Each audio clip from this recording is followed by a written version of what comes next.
नाशिक शहरासह जिल्ह्यातल्या काही भागांमध्ये मुसळधार पाऊस, मोठ्या प्रतीक्षेनंतर नाशिक शहरात जोरदार पावसाची हजेरी, नागरिकांना दिलासा।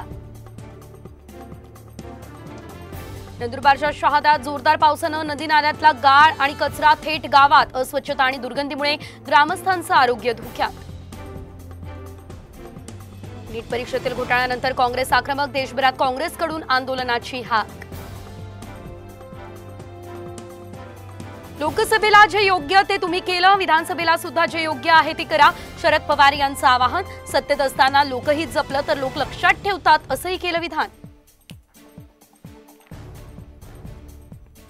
नीट परीक्षेतील घोटाळ्यानंतर काँग्रेस आक्रमक, देशभरात काँग्रेसकडून आंदोलनाची हाक। नारायण राणे भ्रष्ट मार्गाने जिंकले, त्यांची निवड रद्द करून 5 वर्ष निवडणूक लढायला आणि मतदानावर बंदी घाला, विनायक राऊत यांची निवडणूक आयोगाला नोटीस।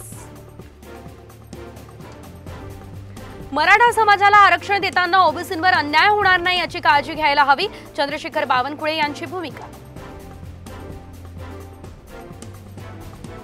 जरांगे आणि भुजबळांनी एकत्र यावं, आरक्षणाची मर्यादा वाढवण्यासाठी दोघांचं एकत्र येणं गरजेचं, बच्चू कडू यांचं दोघांना आवाहन।